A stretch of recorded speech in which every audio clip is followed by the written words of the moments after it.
Assalamualaikum warahmatullahi wabarakatuh. Adil Katelino, Bacuramin Kasruga, Basengat Kajubata, Arus. Perkenalkan, nama saya Maulana Iqbal dengan NIM 2323128278.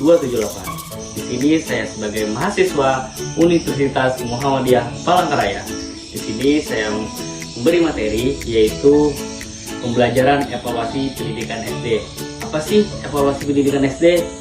Evaluasi adalah sesuatu proses menilai ataupun mengukur peserta didik yang dilakukan secara sistematis untuk mengetahui pencapaian tidaknya suatu proses pembelajaran. Yang kedua yaitu materi fungsi evaluasi. Perlu diketahui, evaluasi terbagi menjadi 4 fungsi. Yang pertama, fungsi penilaian. Fungsi ini menilai peserta didik demi pencapaiannya hasil pembelajaran. Yang kedua yaitu fungsi diagnostik, berfungsi mengetahui latar belakang psikologis, fisik, dan lingkungan, mengidentifikasi kesulitan belajar dan perkembangan belajar dari peserta didik. Yang ketiga, fungsi penempatan.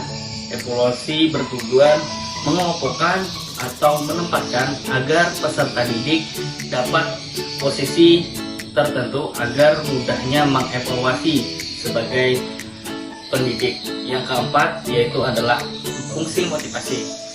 Ini bertujuan agar sebagai penyemangat dengan cara memotivasi.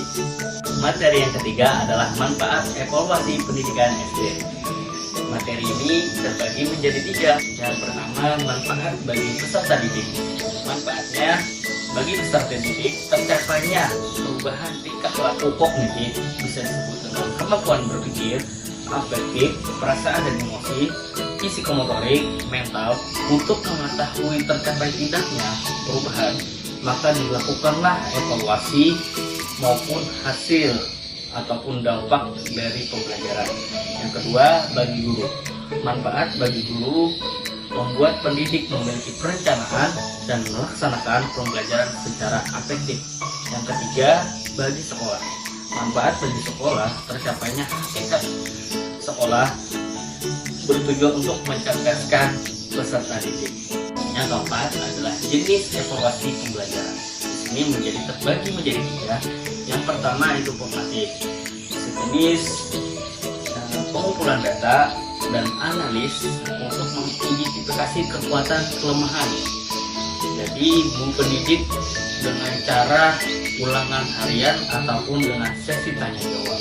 Yang kedua, summatif. Di sini evaluasi ini dilakukan untuk pencapaian akhir suatu materi pembelajaran, biasanya dengan cara ujian akhir semester. Yang ketiga adalah summatif. Proses ini dilakukan di perempatan ataupun pertengahan, bisa disebut juga dengan ujian tengah semester. Materi yang kelima yaitu adalah prinsip evaluasi. Prinsip evaluasi terbagi menjadi 4, yaitu yang pertama adalah komprehensif. Evaluasi ini bersifat menyeluruh ataupun luas, harus teliti. Penilaian dilakukan secara menyeluruh maupun dari hasil tes butir-butir, mencakup tingkah laku dan menyentuh dari kognitif, afektif, dan psikomotorik. Yang kedua, kontinu. Evaluasi ini berkesinambungan, berkelanjutan untuk memenuhi perubahan perilaku untuk menilai kemajuannya setiap saat. Yang ketiga, OPC. Evaluasi ini menekankan pada pendidik agar penilaian harus terukur, jelas, adil, tidak pilih kasih ataupun diskriminatif. Yang keempat adalah akomodatif.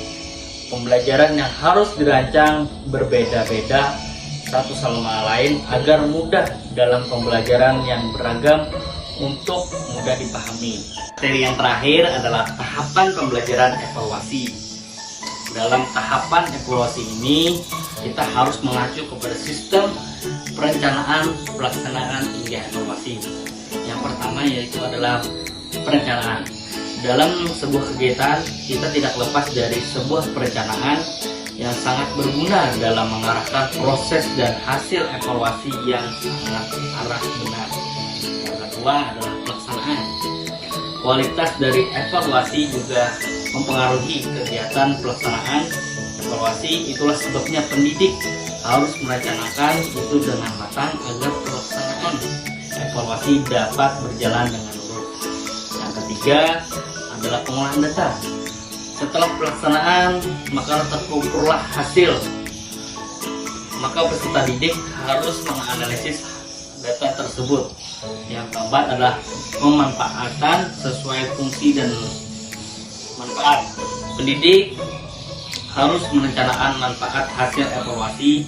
Apa yang dievaluasi dapat dimanfaatkan sesuai dengan mana fungsinya. Evaluasi penilaian, diagnostik, penempatan, motivasi, mengharapkan sebagian atau semua fungsi tersebut dapat bermanfaat sebagaimana mestinya.